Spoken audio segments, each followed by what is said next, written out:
So you can equip yourself to be savvy in situations where you're paying a professional to work with your horse and with you, in a way that cultivates your instinct about a situation, that cultivates your gut. And aside from the fact that nobody else knows your horse the way that you know your horse, like, you know when your horse is not into a thing, right? And so then it becomes less of a, um, do I know if this is good or not? And more of an empowerment thing to speak up, right? And to advocate for your horse and to be a steward for your horse.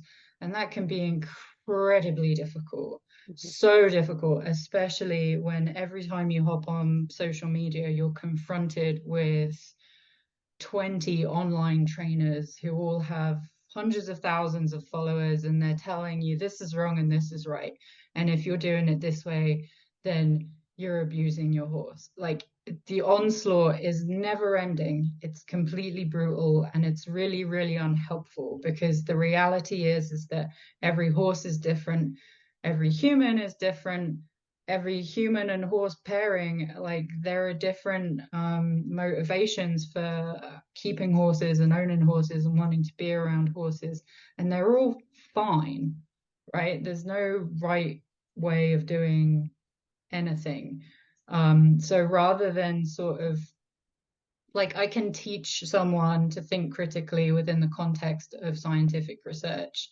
It's not difficult. It's really, I know that everybody thinks that someone with a PhD has a PhD because they're incredibly intelligent. It's not. It's the type of training that they've had.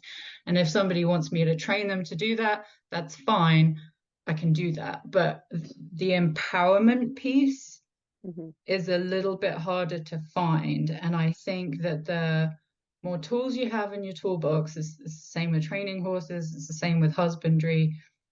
The more information that you have that is rooted in something, right? So scientific data can be flawed, research is not always solid, blah, blah, blah, blah, but it's rooted in something, the same way that your gut instinct is rooted in something.